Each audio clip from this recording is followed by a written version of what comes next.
totally unrelated to him. In another occasion, the Prophet was passing in the streets of Medina, and he passed by a group of young children who were playing. And what was there? They were playing with arrows, archery. They were two teams. So the Prophet, when he passed by them, he said to them, "This is something good. Your father Ismail, the son of Ibrahim alayhi salam, was also an archer. So this is something good." And then he said to them, "I am with one team. Go, and I am with you." And the other team immediately stopped. And he said to them, "What's going on? Why you stopped?" And she said, "What can we do? You are now with the team, and they are favored with you. We cannot continue. We will lose." And he said, "I am a member of both teams." And this is how the Prophet ﷺ, there are many instances like this. At one time, the Prophet had a servant, and the servant was Anas ibn Malik. Who brought the servant to the Prophet ﷺ? His mother. When the Prophet came to Medina, Anas, his mother, Sulaym, brought him to the Prophet, and she said to him, "This is my son, and I would like him to serve you." And the Prophet took him, accepted him as a servant to serve the Prophet. Anas, he said, "I served the Prophet ﷺ so many years. He never cursed me once. Not once he cursed me. Not once he slapped me or hit me. Not once even he reprimanded me. And he never ordered me to do something and I didn't do it. I was lazy, I was lax. He would blame me and hold me accountable." And even when his household, who would be frustrated with this? The wife of the Prophet. We have a servant and we are not utilizing him. And he said when his household was frustrated with me, he would say to them, "Let him. Don't blame him. If God willed that this will be done, it will be done." So he left him at his leisure, basically, working at his own pace. And if anyone, as I said, would know the inside of the Prophet ﷺ, it would be Anas, or someone who is really a true insider. Anas told us an instant about how the Prophet had a sense of humor, how he was kind, and he would always leave a good impression upon people. He said, "My mother used to have an orphan girl living with her. She took an orphan girl under her wing. So one time, the Prophet saw her, and he said to her, 'Oh, is it you? Oh, mashallah, you've grown up. May your teeth not grow.'" The Prophet said to her, "May your tooth not grow." And this is an expression that the Arabs use, not to imply that you remain small, but to imply that you have grown too fast. And it doesn't mean anything bad, it means well. But the young girl did not understand this. And she felt that, "Oh, now I'm not going to grow." She was proud of her growth. So she went back to her stepmother, Sulaym. And she said to her, "Oh, I'm not going to grow. The Prophet doomed me today. He made a prayer that I should not grow." And Sulaym believed this. She came to the Prophet ﷺ, and he explained to her that I was just praying for her. I was not praying against her.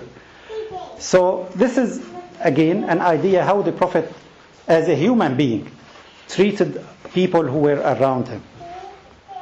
This went not only to people in their, let's say, young people, even to to people who were in their late teens among the Sahaba of the Prophet. We have Jabir ibn Abdullah, whose father died in the Battle of Badr. And the Prophet took a special interest in Jabir ibn Abdullah. And we are told about two instances. One instance, the Prophet ﷺ asked Jabir ibn Abdullah. He saw him one time. Actually, the first instance is after the death of his father. His father died and he was in deep debt. And Jabir came to the Prophet and said to him, "Talk to the creditors of my father so they may defer the payment." And the Prophet brought the creditors. And he said to them, would you defer half of the payment?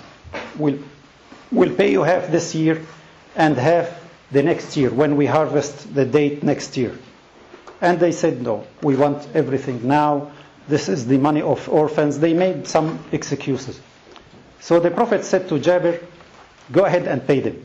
Whatever you have dates, God will help you to pay them. And if there is any shortcoming, I will take care of it. And Jabir said that the Prophet came by himself and gave the creditors the date, which was more than enough to pay them. So this is, he could have said, I am busy. I will pray for you. You go ahead on your own. And then on another occasion, he saw Jabir with some perfume on him. And he asked him, oh, what's going on? And Jabir said to him, I got married. And the Prophet asked him, did you marry someone who was a bachelor or married before? And Jabir said to him, married before. And Jabir was in his late teens. And the Prophet ﷺ said to him, why you didn't marry a younger girl that you can play with her, she is playful, she understands you and you understand her? Which is not a usual statement from the Prophet ﷺ. Usually he would not comment on personal issues. But here, because Jabir was very near to him, he gave him this advice. Why you didn't do this? And Jabir explained to the Prophet that my father died, I am his only son, and he left behind 7 daughters. I have 7 sisters. So I need someone who is experienced to look after them. If I married someone who was their age, there will be fighting, there will be friction, but I married someone who was more experienced, and she will be like a mother to them. Again, another example to show how the Prophet was sensitive to his companions. One of the ladies' companion, Asma bint Umays, was among the Sahaba who went to Abyssinia, to Ethiopia today, to escape the persecution of Mecca. And in the meantime, the Prophet emigrated to Medina. He went to Medina. And those 50 plus people who went to Ethiopia came back from Ethiopia to Medina to see the Prophet ﷺ. And Asma was visiting one time the wife of the Prophet, Hafsa, the daughter of Umar. And Umar came to see his daughter, and he saw a lady. And he said, who is this? And his daughter said to him, Asma bint Umays. And he asked her, is this the Abyssinian, the one who went in the sea, who rode the sea? And she said, yes.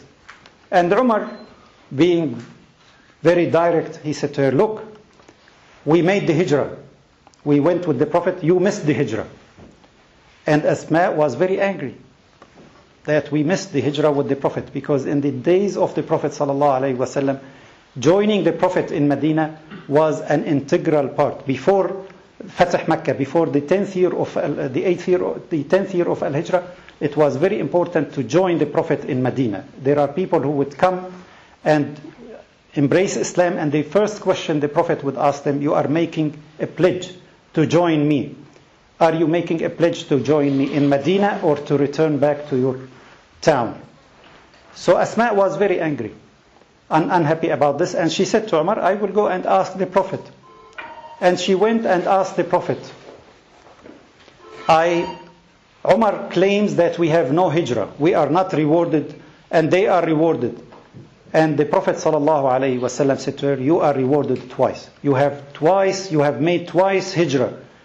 You went to Habasha, to Abyssinia, and you are now coming back to Medina. So you are rewarded twice.